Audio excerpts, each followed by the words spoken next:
విద్యారంగ సమస్యలపై పోరాటం చేస్తున్న ఏబీవీపీ నాయకులను అరెస్ట్ చేయడం ప్రభుత్వ చేతగానితనమని ABVP state executive member Aditya అన్నారు.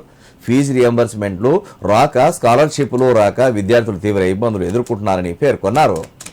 విద్యారంగం ఎదుర్కొంటున్న సమస్యల పరిష్కారం కోసం ఏబీవీపీ చేపట్టిన రాష్ట్ర వ్యాప్త బంద్లో భాగంగా సిద్దిపేటలోని పలు ప్రభుత్వ పాఠశాలలను ఏబీవీపీ నాయకులు బాయ్కాట్ చేశారు.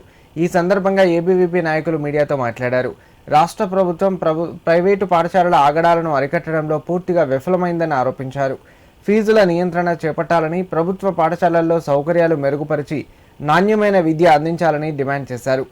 అలాగే ప్రభుత్వం విద్యార్థుల సమస్యలు పరిష్కరించాలని, లేని పక్షంలో ఏబీవీపీ విద్యార్థుల పక్షాన పోరాటం చేస్తుందని హెచ్చరించారు.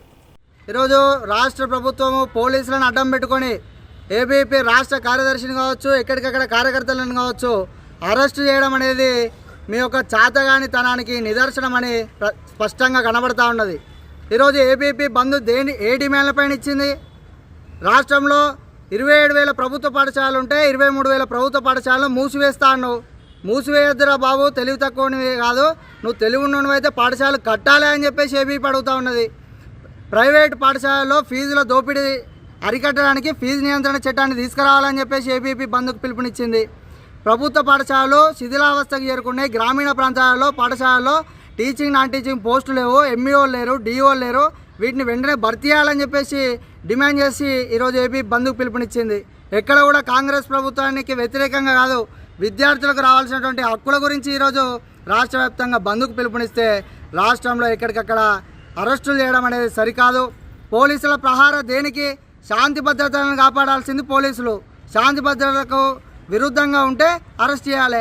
శాంతియుతంగా బంద్కు పిలుపునిచ్చి బైకాట్ చేస్తూ ఉంటే అరెస్టులు అనేది సరికాదు. విద్యార్థి పరిషత్తు ఇప్పటికీ కూడా మీ అరెస్టులకు భయపడది. మా డిమాండ్లు ఒకటే, రాష్ట్ర ముఖ్యమంత్రి గారు మీకు అంత చిత్తశుద్ధి ఉంటే వెంటనే ఈరోజు రాత్రి ప్రెస్ మీట్ పెట్టండి. ఈ రాష్ట్రంలో ఇంటిగ్రేటెడ్ పేరుతోటి 23,000 పాఠశాలలను గ్రామీణ ప్రాంత విద్యార్థులకు విద్యను దూరం చేసే విధంగా ఉన్నది కాబట్టి నా నిర్ణయాన్ని వెనక్కి తీసుకుంటున్నా. యథావిధిగా ప్రభుత్వ పాఠశాలలు కొనసాగిస్తామని చెప్పేసి రాష్ట్ర ప్రజలకు తెలియజేయండి. వెంటనే ఎంఈఓ, డిఓ పోస్టులను ఖాళీగా ఉన్నాయి, భర్తీ చేస్తామని చెప్పేసి తెలియజేయండి. ఫీజు నియంత్రణ చట్టాన్ని తీసుకొస్తామని చెప్పాలి. ఈరోజు రాష్ట్రంలో ఎట్లాంటి పరిస్థితి ఉన్నదంటే ఈ యొక్క ప్రైవేటు పాఠశాల ప్రారంభోత్సవానికి స్వయంగా రాష్ట్ర ముఖ్యమంత్రి పోవడము చాలా సిగ్గుచేటైనటువంటి విషయం. ఇప్పటికే విద్యార్థి పరిషత్తు అనేక కార్యక్రమాలతోటి నీకు విజ్ఞప్తి చేసింది. ఇది ఆరంభం మాత్రమే, బంద్తోటి ఆరంభమైంది. నిన్ను గద్దె దించేంత వరకు కూడా విశ్రమించదు ఏబీవీపీ అని చెప్పేసి హెచ్చరిస్తాను.